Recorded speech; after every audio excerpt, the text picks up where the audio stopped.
this movie. It is disturbing, it's gritty, it's ruthless.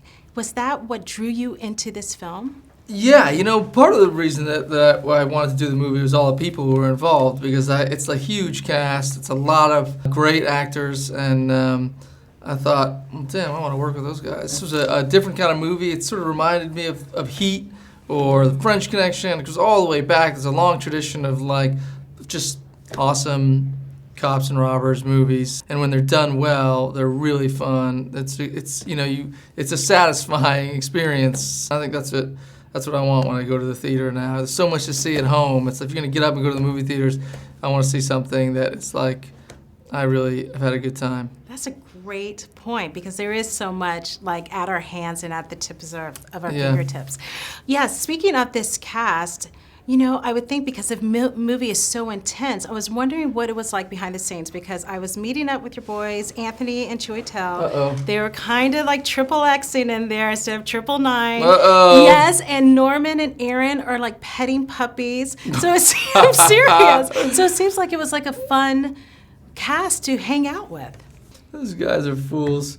It was a blast. I mean, you're so lucky to be able to do this for a living, But I love the sort of community of people involved in making movies, from journalists to the people to the directors to the other actors. It's pretty great, and those guys were a lot of fun. You spend the summer in Atlanta with Chiwetel and Mackie, and it's a good time on set and off set. It was a blast, yeah. And then they show up at work and they're good. And they're good. They're really good, yes. So giving a little bit of the story of the film, how is your character, or why is your character considered a fish out of water? I guess he's considered a fish out of water because he is not cynical and pessimistic. That this is it's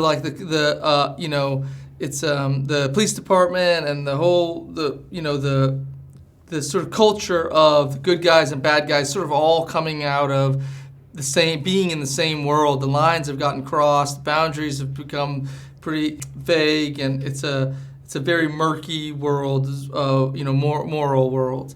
And my character has a real sort of stubbornly clear sense of right and wrong, and is not going to be, doesn't really understand the police department in that way, especially in this case where there's a lot of corrupt police officers on the force. Yeah, so your character deals with a lot of the fray and anarchy when it goes to work, but I liked how he came home to Teresa Palmer's character. Mm-hmm. Yeah, that's a nice relationship. I think part of this movie is about the militarization of the police force and the criminals all coming out of, many of them coming out of the same military, and they come back and they behave in a way that is it's sort of upping the ante on the streets a little bit. There's police don't carry around the handguns; they got machine guns very often, and so do the criminals, and they've got body armor, and so do the criminals, and it's. It makes for more violent, scarier situations. And when he goes home at night, it's really hard to connect. There's some nice scenes with Teresa Palmer because you see the toll that it takes on police and soldiers coming home, and how hard it is to go from that very, very stressful job to a normal domestic life.